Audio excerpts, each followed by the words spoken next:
Right. Vemulawada Rajanna ఆలయానికి చెందిన తిప్పాపురం గోశాలలో కోడెల మృతిపై బీజేపీ నాయకులు భగ్గుమన్నారు. కోడెలను సంరక్షించడంలో గోశాల సిబ్బంది, ఆలయ అధికారులు నిర్లక్ష్యం వహిస్తున్నారంటూ మండిపడ్డారు.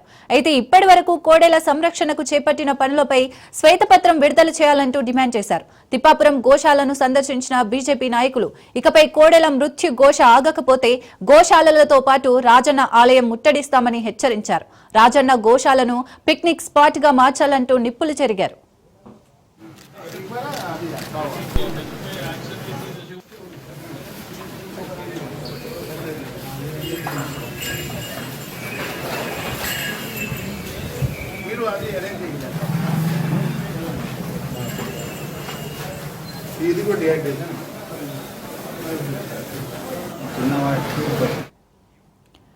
ఇక శుక్రవారం అనారోగ్యంతో 4 కోడెలు మృతి చెందాయి. మరోవైపు అనారోగ్యంతో 12 కోడెలు బాధపడుతున్న సమాచారం.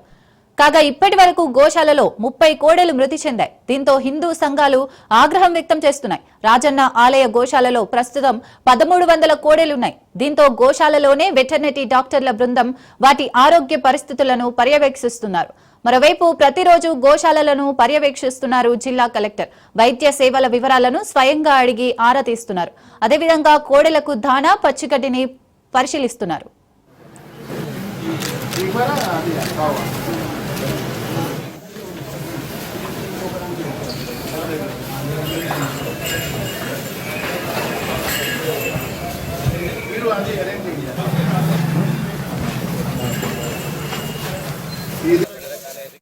రాజన్నకు ప్రీతిపాత్రమైన కూడా భారతదేశంలో ఎక్కడ కూడా కోడి దర్శనము, కోడి పూజ ఎక్కలేదు. ఒక రకంగా నంది వాహనం, శివుని దగ్గరికి వెళ్ళాలంటే నంది వాహనం పర్మిషన్ తీసుకోవాలి నంది. మరి అదే తంతులో కలికాలంలో సాక్షాత్తు కలిరూపం మనం కోడి అని చెప్తా ఉన్నాం. మరి వారికి పూజించిన తర్వాతనే, కోడి కట్టిన తర్వాతనే కోటి వరాలు ఇస్తాడు శివుడు అనే ఉద్దేశంతో మనం ఇక్కడ కోడి కడతా ఉన్నాం. నేను 4 వారం 10 రోజులకి వెళ్ళి ఒక పిక్నిక్ స్పాట్ చేసిన అధికార పార్టీ యంత్రాంగం అంతా, అధికారులు రావడం, లేకుంటే అధికార పార్టీ నాయకులు రావడం, నేను పిక్నిక్ స్పాట్ చేసాను. ఎక్కడ కూడా కించిత్ బాధ లేదు. దాదాపు 400-300 కోడేలు ఉన్న దాంట్లో 1600 కోడెలను ఆ రకంగా ఎందుకు బ్లాక్ అయింది సమాధానం చెప్పలే ప్రభుత్వం. ఆ సమాధానం చెప్పకుండా గత ప్రభుత్వం ఏదైతున్నదో, ఏదైనా యాక్సిడెంట్ అయితే కాలు చేతికి పరిహారం, చచ్చిపోతే సంతాపం. మరి ఇప్పుడు ఇక్కడ కూడా అదే నడుస్తా ఉన్నది. వాళ్ళు అతి కొన్ని వందల కోట్ల ఆదాయం వస్తున్నట్టయితే ఆ ఆదాయాన్ని ఏం చేస్తా ఉన్నారు? ఆ కుంభకోణం ఏమైతుంది? అసలు డబ్బులు ఎక్కడ పోతా ఉన్నాయి? మరి దీనికి బాధ్యులు అసలు ఏ శాఖ సమన్వయం చేస్తా ఉంది? ఇప్పుడు 4-5 రోజులకి వెళ్ళి 10 సంవత్సరాల సహా వాళ్ళు స్టేట్మెంట్ ఇస్తా ఉన్నారు, ఇన్ని ఉన్నాయి, అప్డేట్ ఇస్తా ఉన్నారు. నువ్వు అప్డేట్ ఇస్తే ఏంది, ఇవ్వకుంటే మాకు అసలు ఎన్ని కాపాడబడుతున్నాయి మీ చేతిలో మాకు చెప్పాలి. చూసినట్టయితే హృదయ విదారకంగా కనిపిస్తా ఉన్నాయి. పెద్ద పెద్ద కొల్లాల చిన్న వాటి చేసిన తర్వాత వేరే రకంగా బతికే ఆలోచన చేయాలి. మరి నిజంగా కూడా దేవాదాయ శాఖ అధికారులకు కానీ, దీంట్లో పంచాయతీ యంత్రాంగానికి అసలు మానవత్వం ఉందని అడుగుతా ఉన్నాం. మానవత్వం లేకుండా వాటితో కేవలం ఆదాయ వర్ణన కోడలను చూస్తున్నారు తప్పితే నిజంగా కూడా భక్తిభావం అనేది లేదు. యాత్రికులు వందల సంఖ్యలో, వేల సంఖ్యలో వస్తే అక్కడ ఫెసిలిటీస్ లేవు. అసలు ఈ ప్రభుత్వం ఏం చేయదు? రైట్. ఈ విషయానికి సంబంధించి మరింత సమాచారం మా ప్రతినిధి కిషోర్ ఫోన్ లైన్ ద్వారా అందిస్తారు. కిషోర్, చెప్పండి. తిప్పాపూర్ గోశాలలో కోడెల మృతి పట్ల అటు బీజేపీ నాయకులు ఆగ్రహం వ్యక్తం చేశారు. ఈ ఉదయం బీజేపీ నాయకుల బృందం తిప్పాపూర్ గోశాలని పర్యవేక్షించింది. అయితే గత వారం రోజుల పరిధిలో సుమారు 30కి పైగా కోడెలు గోశాలలో మృతి చెందినాయి. మృతి చెందడం పట్ల ఏర్పాట్లతో పాటు అటు అధికారులు, అలాగే గోశాల సిబ్బంది నిర్వహణ పట్ల బీజేపీ నాయకులు ఆగ్రహం వ్యక్తం చేశారు.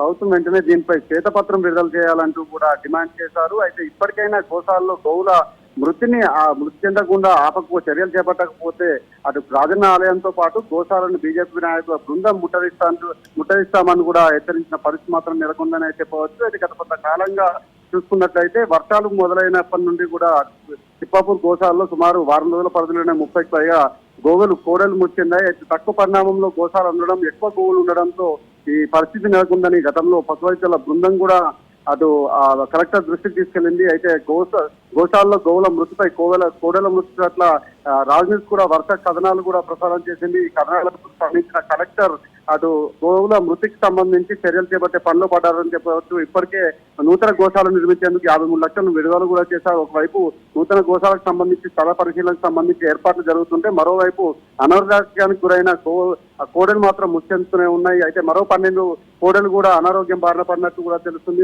అవి కూడా అనారోగ్యం పడి మృతి చెందే అవకాశం మాత్రం ఉన్నట్టు తెలుస్తుంది. ఇప్పటికే ఒక పశు వైద్యుల బృందం అక్కడే ఉండే గోవులకు సంబంధించి ట్రీట్మెంట్ చేస్తున్నప్పటికీ కూడా కోడెల మృతి కూడా ఆగట్లేదనే చెప్పవచ్చు. అయితే ఇప్పటికైనా ప్రభుత్వం కోడెల మృతి పట్ల స్పందించాలి, శ్వేతపత్రం విడుదల చేయాలంటూ కూడా హిందూ సంఘాలతో పాటు బీజేపీ నాయకులు డిమాండ్ చేస్తున్నారు. ఇప్పటికైనా ఆ ప్రభుత్వం శ్వేతపత్రం విడుదల చేయాలి, లేకుంటే రాజన్న ఆలయంతో పాటు కోడెల గోశాలను కూడా మేము ముట్టడిస్తామంటూ కూడా ఆగ్రహం వ్యక్తం చేస్తున్నట్టు పరిస్థితి మాత్రం ఉంది. మొత్తానికి మాత్రం ఈ గోవుల మృతి పట్ల హిందూ సంఘాలతో పాటు ఇటు బీజేపీ నాయకులు ఆగ్రహం వ్యక్తం చేస్తున్న పరిస్థితి మాత్రం నెలకొందని చెప్పారు.